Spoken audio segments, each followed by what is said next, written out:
My name is Hannah Collins, and my brother didn't just betray me, he dragged me to court. Why? Because I refused to hand over the company I built with my own sweat, tears, and sleepless nights to my older brother Nathan, a man who's never once shown up to a board meeting, signed a contract, or paid a single bill in his life. In that courtroom, he played the victim. He told the judge I was keeping family property from him, that I was nothing more than a placeholder until he came back from his so-called career abroad. He even cried, not because of what he lost, but because he thought tears would win him sympathy. And my parents? They backed him up. They called me selfish, ungrateful, cold-hearted. My mother looked the judge in the eye and said, "A daughter without a husband or children has no business running a company. She's just wasting it." Imagine hearing that from the very people who raised you. I sat there in silence, not because I was afraid, but because I knew something they didn't. I had the truth. And when the judge asked if I had any proof, I didn't plead. I didn't beg. I simply handed over a binder thick with documents. But before I tell you what was inside that binder, let me take you back to where this all began. I was 24 when I opened my first coffee shop. It wasn't glamorous. It wasn't some shiny franchise with marble countertops and digital menus. It was a cramped storefront in a rundown block in Portland. I scrubbed the walls myself, painted the peeling trim, and bought secondhand tables off Craigslist. My parents didn't come to the opening. Nathan didn't even send a text. But I didn't care. I cared about the smell of freshly roasted beans filling the air every morning. I cared about the handful of customers who came back day after day until they became friends. I cared about building something of my own, not borrowed, not gifted, but earned. While Nathan was living in San Francisco, hopping between startups that never paid his rent, I was working 16-hour days. I closed the shop at 10 p.m., then stayed until midnight, balancing books and mopping floors. I missed birthdays, holidays, weddings, not because I didn't want to be there, but because every dollar counted, every customer mattered, and I couldn't afford to fail. By the time I was 30, that one shop had turned into a chain of 12. We had over 100 employees. We supplied roasted beans to hotels and restaurants. We were profitable. We were respected. And suddenly, Nathan came back. He walked into my office in a tailored suit, the kind that screamed expensive but unpaid for, with his usual smile, the kind that had always fooled my parents. "Little sister," he said, stretching out his arms like we were long-lost best friends, "you've been holding down the fort for me." I stared at him, confused. "The fort?" "This company," he said casually, as if it were obvious. "Dad and Mom always said it was family property. You were just getting it started until I could take over." I laughed. I actually laughed because it sounded like a bad joke. But he wasn't joking. That night, my parents called me. They didn't congratulate me on my success. They didn't ask how I'd managed to build all of this from scratch. Instead, my father said, "Hannah, you've done well, but it's time to hand things over to Nathan. He's the man of the family, you know that." I gripped the phone so hard my knuckles went white. "Dad, this isn't family property. I started it, I run it, I own it." My mother's voice cut in, sharp and cold. "You wouldn't even have gotten this far without us raising you. You owe it to your brother. Don't be selfish." Selfish. That word burned. After years of missed holidays, of skipped meals, of working 2 jobs just to cover payroll in the early days, I was selfish? I hung up before I said something I couldn't take back. For a few weeks, Nathan left me alone. He still strutted around at family dinners, telling stories about the business empire he would soon be running. I ignored it. I told myself it was just talk. But deep down, I knew he wouldn't stop there. I just didn't realize how far he'd go until the day I opened my mailbox and found a thick envelope stamped with bold black letters, "Civil Court Summons." And right there, under plaintiff, was my brother's name. The envelope was heavy in my hands, too heavy to be just another bill. I remember standing in my kitchen staring at my own name printed across the front in bold black letters, my stomach twisting before I even opened it. Multnomah County Civil Court Summons. My eyes ran down the page. Plaintiff, Nathan Collins. Co-plaintiffs, Richard and Margaret Collins, my parents. Defendant, Hannah Collins. For a second, I thought it had to be a mistake, a typo, some bureaucratic glitch.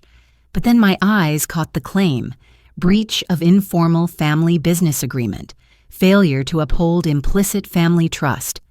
My blood went cold. I had never, not once in my life, signed or agreed to any family business agreement. The company was mine, legally and financially, but there it was, written in legal jargon, dressed up as though it had always been fact. My hands shook as I flipped to the last page. Nathan's signature, my father's, my mother's, all lined up neatly, bold and confident, like a declaration of war. They weren't asking for a share of the profits. They weren't even asking for a seat on the board. They were suing for possession, full control. I sat down hard at the kitchen table, staring at the grain of the wood like it might hold the answer to why my own family wanted to erase me. That night, I didn't call anyone. I couldn't. The shame, the fury, the heartbreak, it was too tangled. Instead, I poured myself a glass of wine and sat in the dark, the letter spread out in front of me like a curse. The next morning, I drove downtown to the law firm listed on the summons. The receptionist looked at me with a polite smile that didn't reach her eyes. "I'm here about a case filed under Hannah Collins," I said, trying to keep my voice steady. She typed quickly, then glanced up. "Mr. Talbot isn't available, but one of our junior associates can meet with you." Minutes later, a man in his 30s walked in, tie askew, coffee cup in hand. "Ms. Collins, come on back." His office was cramped, blinds half drawn, the air faintly stale. He skimmed the summons while I explained who I was, what I'd received. He didn't even look surprised. "You'll want your own counsel?" he said flatly. "I can't advise you, but I can clarify. The petition was filed 2 weeks ago. Nathan Collins is claiming you held the company in trust for him until he returned from abroad. He's already spoken publicly about it." My stomach clenched. "Spoken where?" "A podcast, some local business show. He talked about betrayal, family loyalty, how you abandoned him emotionally and financially. He's painting himself as the underdog." I let out a sharp laugh, hollow and bitter. "He's never even signed a payroll check. He's never worked a single shift." The associate shrugged. "The court won't take your word for it. You'll need proof." Proof. The word echoed in my head all the way home. By the time I pulled into my driveway, I knew what I had to do. That evening, I opened my filing cabinet. Years of documents spilled across the table: business licenses, contracts, tax returns, mortgage records. Every late night I'd spent in front of QuickBooks, every receipt I'd filed away. Suddenly, it all mattered. I found my original business license, dated 7 years ago, signed only by me. I found bank statements showing I'd taken out personal loans I'd nearly broken myself to repay. I found rent checks, utility bills, supplier contracts, all in my name. But then, buried in a stack of unopened mail, I found something that stopped me cold. A white envelope addressed not to me, but to Nathan Collins at my address. I tore it open. It was a bank statement, his bank, and in bold print it listed my company's headquarters as his legal residence. My chest burned. This wasn't just a lawsuit, this was fraud. The next morning, I stormed into the branch where I'd opened my business accounts. The teller tapped at her keyboard, then gave me an apologetic smile. "According to our records, Mr. Nathan Collins lives at this address," she said, pointing to the company's office location. "We have a notarized lease agreement on file." My voice came out colder than I expected. "What lease agreement?" "I never signed anything." She shifted uncomfortably. "It was submitted through a family law office, signed by a Margaret Collins. That's your mother, correct?" "Yes," I said, my throat tight. "But she doesn't own the company, I do." The teller hesitated, then leaned closer. In family disputes, sometimes paperwork gets messy. Messy. That was one word for it. Another was criminal. I walked out of that bank with my fists clenched so hard my nails dug into my palms. That night, I called the only person I trusted, my best friend, Claire Donovan. When she picked up, I barely managed to get the words out. "I think my own family is trying to steal my company," I said. I read her the charges, my voice trembling. Silence stretched for a few seconds before she finally spoke. "Hannah, this isn't just family drama.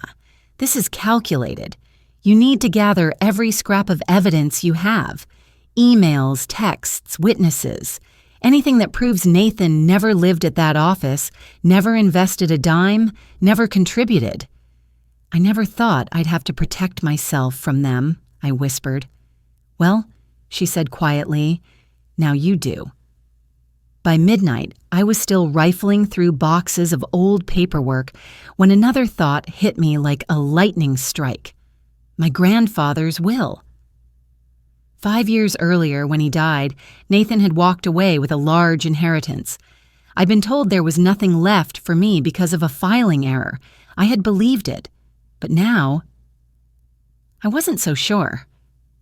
I called Claire again. "Do you remember Grandpa's will?" "I do," she said cautiously. "What if the error wasn't an error?" There was a long pause on the line. "Hannah, I think you might be right." Within an hour, she dug up probate court records online and emailed me scanned copies.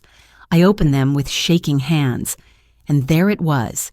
In the early drafts, my name had been listed as a beneficiary alongside Nathan's, but in the final version, it was gone, cleanly erased. Not a typo, not crossed out, just missing. And in the corner of the page, a digital notary seal from the same law firm Nathan was now using against me. I stared at the screen until my eyes blurred. This wasn't just one betrayal, it was a trail. A trail that stretched back years, and it led straight to my family. I didn't sleep that night. Every time I closed my eyes, I saw their signatures, my parents' and Nathan's, lined up neatly under the word plaintiff. The betrayal wasn't abstract anymore. It had weight. It sat heavy in my chest, making it hard to breathe. But I knew one thing. Pain doesn't win cases. Proof does. So the next morning, I cleared my dining table, pulled out the metal lockbox I kept under my bed, and started laying everything out. First came the deed for my company headquarters. My name, Hannah Collins, printed in bold. Not Nathan's, not my parents', just mine. Then the original business registration from 7 years ago, stamped by the state. Again, only my signature. Next, bank statements showing every loan I'd taken out personally, every payment I'd scraped together to keep the company alive in the early years. I stacked them neatly, one pile at a time, until the table looked less like a dining space and more like a war room. By noon, I realized something. These weren't just papers. They were the story of my life. Proof that while Nathan was traveling, drinking, and chasing failed startups, I had been building something real. Still, documents alone weren't enough. I needed witnesses. People who could stand in front of a judge and say, Nathan never lifted a finger for this company. So I drove across town to see Martha Thompson, the manager of my very first coffee shop. She'd been with me since day one, loyal, sharp, and brutally honest. When I explained what was happening, her face hardened. "I'll testify," she said without hesitation. "I've worked here for 7 years. I've never seen Nathan do more than stop by for a free latte. He doesn't even know how to run the register." Her words gave me strength. From there, I went to the roasting facility. The head technician laughed when I asked if Nathan had ever been involved. "The guy can't even tell the difference between Colombian and Ethiopian beans," he said. "If he ran this place, we'd be out of business in a week." I wrote down every statement, had them sign affidavits on the spot. Piece by piece, the puzzle was coming together. Next stop, the post office. The clerk looked up Nathan's address history. According to their records, he'd never been connected to my office address until last month, exactly when the lawsuit had been filed. At the utility company, the manager printed a statement. Every account, water, electricity, internet, had been in my name alone since day one. Nathan's name was nowhere. By the end of the day, I had a folder filled with signed statements and official records proving what I already knew. Nathan never lived at that office, never worked in that company, never belonged there. But the most shocking piece of evidence came when my phone rang late one evening.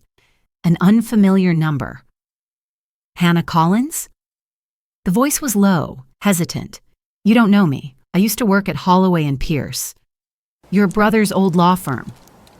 My grip tightened on the phone. Go on. I saw your name on a draft of your grandfather's will.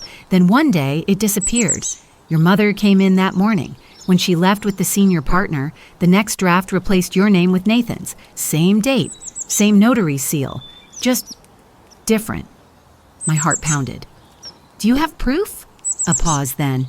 Yes, I made a copy before I was let go. If you want it, meet me tomorrow. Mill Street Cafe, 10 o'clock. The next morning, I arrived at the cafe early. She was already there, mid-40s, hair pulled into a bun, a manila envelope on the table between her hands. This is the original draft, she said, sliding it toward me. Inside were two versions of the will. The first, my name listed alongside Nathan's as a beneficiary. The second, my name gone. Nathan's expanded. Same date stamp. I remember it like yesterday, she said quietly. If I'm called, I'll testify. I thanked her so many times she finally laughed. Just win, she said. That'll be thanks enough. That night, I spread everything across my table again. Deed, licenses, and bank records, proof I founded and funded the company. Utility and postal records, proof Nathan never lived or worked there. Witness statements from employees and neighbors. The original will draft proof my inheritance was stolen. And tucked in the back pocket of the binder, the audio recording where Nathan himself admitted, I don't care about the company, I just don't want her to have it. It was overwhelming. But for the first time since this nightmare began, I felt the scales tipping back in my favor. Claire came over that evening. She flipped through the binder slowly, nodding. This is strong, Hannah. Very strong. But be ready, they'll paint you as cold, selfish. We need to show times you actually helped Nathan so the judge can see your generosity. I dug through another box and found it. A check stub for $10,000 money I'd used 3 years ago to pay off Nathan's debt when creditors were chasing him. Alongside it, an email chain where I introduced him to a friend who'd offered him a job. He never even replied. I slid them across the table. This isn't about turning my back on family, I said, my voice steady. This is about them crossing a line they can't uncross. That night, I stepped onto my balcony. The city lights glowed in the distance, the hum of traffic faint below. I looked out at everything I'd built and whispered to myself, they're not taking this from me. And for the first time in weeks, I believed it. The courthouse looked older than it really was. Tall stone columns, dark wooden doors polished to a shine. The air inside smelled faintly of dust, paper, and something heavier, judgment. I arrived early, binder clutched tightly against my chest, Claire walking beside me in her navy blue suit. She told me to keep my outfit simple, so the judge sees your words, not your wardrobe. I wore a plain cream blouse, black trousers, and low heels. Nothing flashy, nothing that could be mistaken for arrogance. My footsteps echoed down the hallway as we approached courtroom 3B, and there they were. Nathan in a tailored gray suit, his hair slicked back, a leather briefcase in his hand like he'd stepped straight out of a magazine ad. He smiled faintly when our eyes met, not warmth, not even mockery, but something colder. A smile that said, I've already won. Behind him sat my parents, my mother in her pearl earrings, her posture straight, her gaze sharp. My father with his jaw clenched, his hands folded tightly in his lap. Neither of them looked at me. When the bailiff finally called our case, we filed inside. Collins versus Collins, the judge read, his tone calm, unreadable. Plaintiff seeking possession of Collins Coffee Company, citing breach of an implied family business agreement. Defendant contests on grounds of sole ownership and fraud. The words made my stomach tighten, but I kept my face still. Nathan's lawyer, Mr. Talbot, stood first. His voice was smooth, practiced. My clients only seek fairness. He began. This company was founded as a family enterprise. My client, Nathan Collins, was promised managerial rights upon his return from abroad. Unfortunately, his sister has refused to honor this agreement, leaving him without his rightful place in the company his family supported. He spoke about loyalty, sacrifice, tradition words chosen carefully to paint Nathan as the noble son betrayed by a selfish sister. Then Nathan took the stand. He sat up straight, his hands folded neatly, and began with a sigh that almost sounded rehearsed. "My sister and I were always close," he said. "When I lost my job in San Francisco, she told me I could come back, that she'd hold the company until I was ready. But when I tried to take my role, she pushed me out. I've been left with nothing, no home, no stability, no family support." He paused, letting the silence stretch. His voice broke slightly as he added, "This isn't about money. It's about family." My parents both dabbed their eyes with tissues. The picture was perfect. For anyone who didn't know the truth, it might have been convincing. Claire leaned close and whispered, "Don't react. Not yet." So I sat, still as stone, binder resting on my lap. When it was our turn, Claire guided me to the witness stand. Her voice was calm, steady, unshakable. "Ms. Collins, who founded Collins Coffee Company?" "I did," I said. "And who owns the company legally?" "I do." One by one, she laid out the documents, the deed, the business license, the contracts, the bank loans, every single paper bearing only my name. Then came the utilities, the postal records, the signed affidavits from employees and neighbors. "Ms. Collins," Claire asked, "in your 7 years of running this company, has Nathan Collins ever worked for you, signed a contract, paid a bill, attended a board meeting?" "No," I said, my voice steady. "Never." Talbot rose to cross-examine. "Isn't it true," he said, "that you've had disagreements with your brother in the past?" "Yes," I replied. "Like most siblings. And isn't it true you could have allowed him to take part in the company, regardless of the legal paperwork?" "I could have," I admitted. "But I didn't, because he never earned it, and I never promised him anything." Talbot frowned, but didn't push further. Then Claire brought out the bigger evidence. She held up 2 copies of my grandfather's will, the original draft with my name, and the altered version with it erased. "Your Honor," she said, "we submit these documents as proof of deliberate fraud committed years ago, a pattern that continues in this case." Talbot objected, claiming irrelevance. The judge overruled him. We called the ex-paralegal to the stand. She testified calmly about the day my mother visited the law office, how the draft changed immediately afterward. Her testimony was clear, confident, undeniable. The room shifted. Nathan's jaw tightened. My mother crossed her arms, staring at the floor. And then Claire slid the final piece across the table, the audio recording. The judge listened through headphones, his expression unreadable. But when he looked up, his gaze was sharper.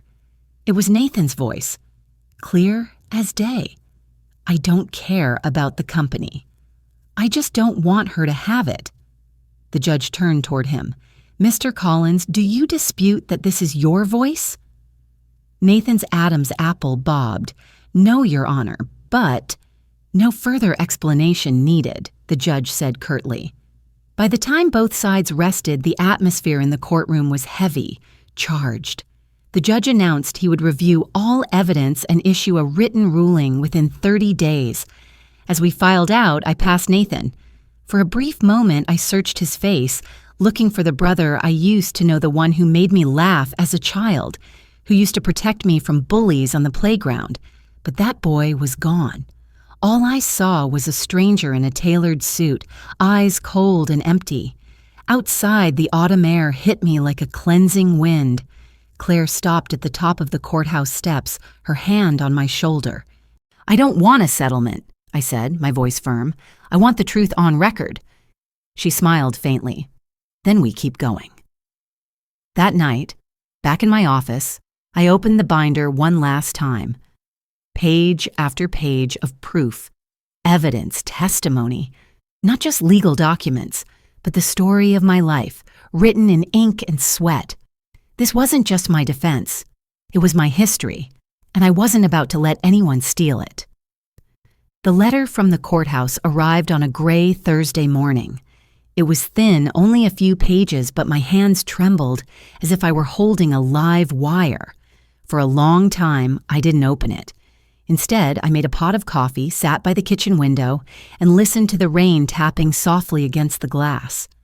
I wanted to stretch out this last moment of not knowing, because once I opened that envelope, my life would never look the same again. Finally, with a slow breath, I slid a knife under the seal. The decision of the court. The property and controlling interest of Collins Coffee Company remains in the sole ownership of the defendant, Hannah Collins. The plaintiff's claim of an implied family business agreement is without merit. The court further finds evidence of intentional misrepresentation in the plaintiff's filings and refers the matter to the district attorney for review. I read the words once, then again, and again. By the third time, my vision blurred, not with fear, not with anger, but with a flood of release so sharp it felt almost like pain. I had won, not just the case, not just the company, but the right to say, "This is mine. I built this, and no one can take it away." An hour later, Claire arrived, her umbrella dripping rainwater on my porch. She took one look at my face and smiled. "Let me guess," she said. I handed her the letter. She read quickly, nodding. "This isn't just a win," she said. "This is a statement. The judge didn't just rule in your favor, he called them out. That's rare." The referral to the district attorney meant Nathan and my parents could face criminal charges for fraud and falsification. I didn't know how I felt about that. Angry, yes. Vindicated, maybe. But there was no joy in realizing your own family might soon be investigated like criminals. Still, I couldn't deny the relief that washed over me. For the first time in months, I felt like I could breathe. That afternoon, my phone rang. Caller ID, Mom. For a long moment, I just stared at the screen. Then I answered. Her voice was cool, almost formal. "Well, you got what you wanted." I swallowed. What I wanted was to keep what I built and to stop you from lying about me in court. "You've humiliated us," she snapped. "Family should come before property." My voice was steady, almost quiet. "Family should come before fraud. But you made your choice." There was silence. Then the line went dead. 2 days later, I ran into Nathan in the grocery store parking lot. He was loading bags into the trunk of a rental car.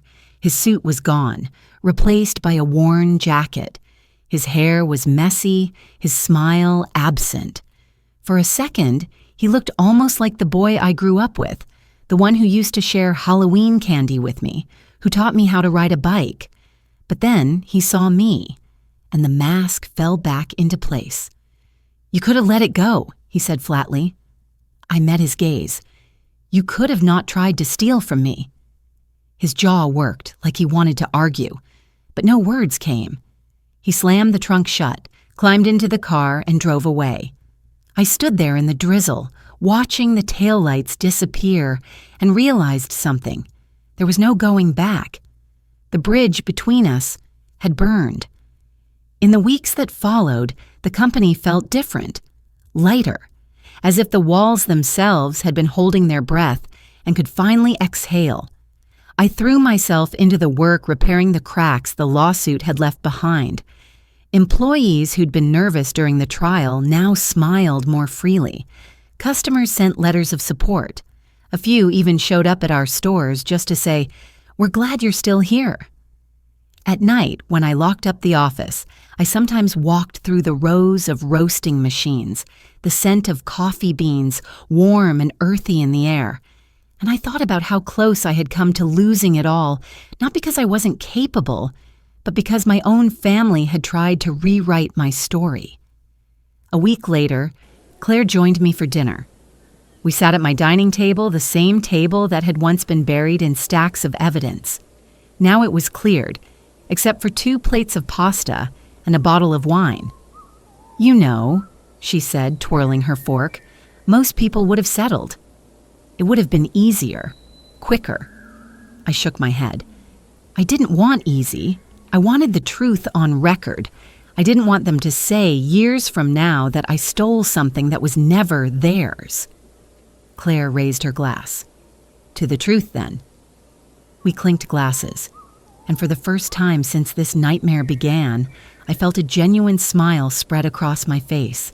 Later that night, I sat on my balcony, the city lights stretching out before me. The binder of court documents sat inside on a shelf, no longer a burden, but a reminder that even when the people closest to you betray you, you can still stand your ground. A reminder that proof matters more than pity, and a reminder that sometimes winning isn't about destroying your enemies, it's about refusing to let them destroy you.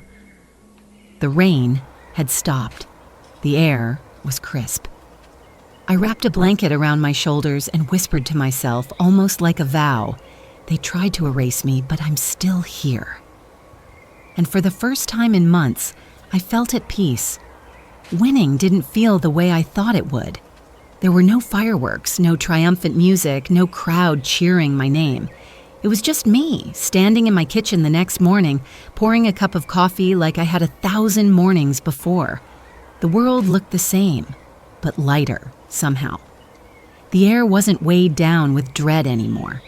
Still, victory carried its own kind of ache.